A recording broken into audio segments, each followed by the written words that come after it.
परम पिता परमात्मा पूर्ण ब्रह्म सारी सृष्टि के रचनहार कबीर परमेश्वर जी की असीम रजा से आप सभी पुण्यात्माएं परमात्मा की महिमा सुनने के लिए उपस्थित हुए हो। जब तक ये प्राणी सत्संग में नहीं आता तब तक इसको मनुष्य जीवन के लक्ष्य का ज्ञान नहीं होता। उससे पहले जैसे भी माहौल के अंदर वो पला है,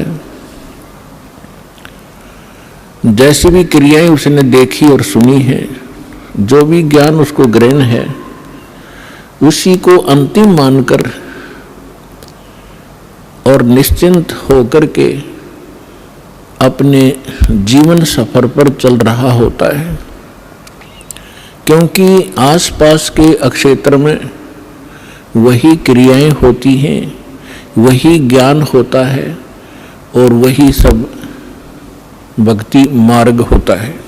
जिस कारण से उस व्यक्ति को, उस प्राणी को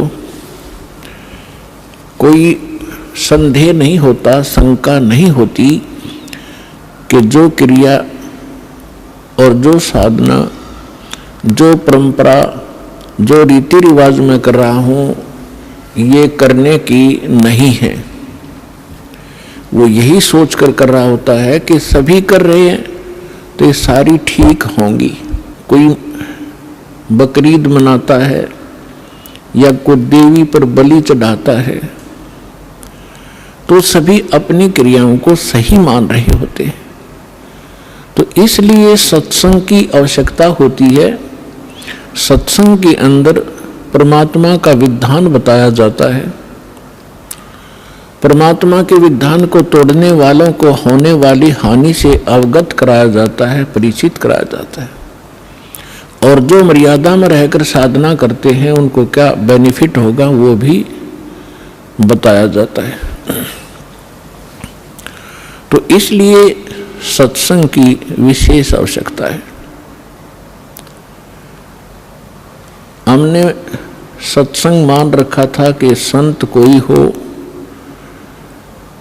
वो जैसा ज्ञान देता है वो सत्संग ही होता है। नहीं, सत्संग के अर्थ से पता लगता है कि जहाँ सच्चाई का साथ हो वो सत्य संग होता है, अन्यथा वो सत्संग नहीं है, बेशक से उसका नाम सत्संग हो।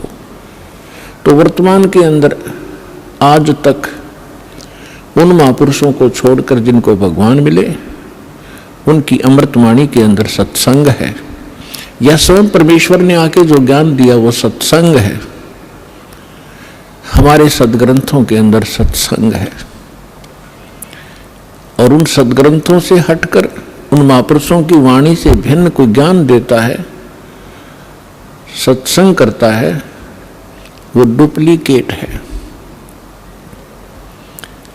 और डुप्लीकेट से आप खूब परिचित हैं। कोई डुप्लीकेट पासपोर्ट बनाता है, उस समय तो वो बिल्कुल ठीक लगता है आपको क्योंकि ज्ञान नहीं। और जिस समय उस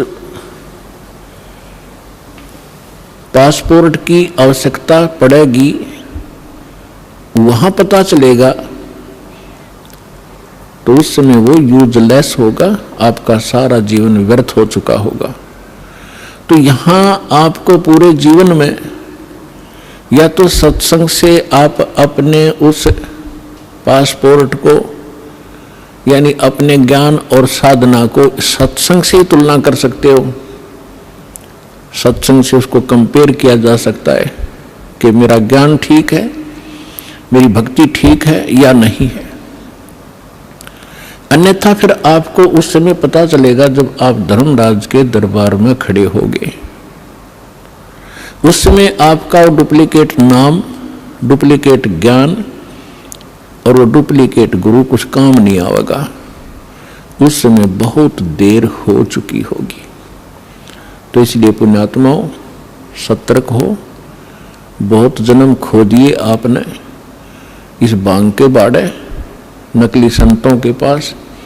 आज दया बख्शी है परमात्मा ने अपने बच्चों पर। आपको शिक्षित किया है और परमात्मा ने इस दास को यहाँ आपके लिए भेजा है, तत्व ज्ञान युक्त किया है, इसको ग्रहण करो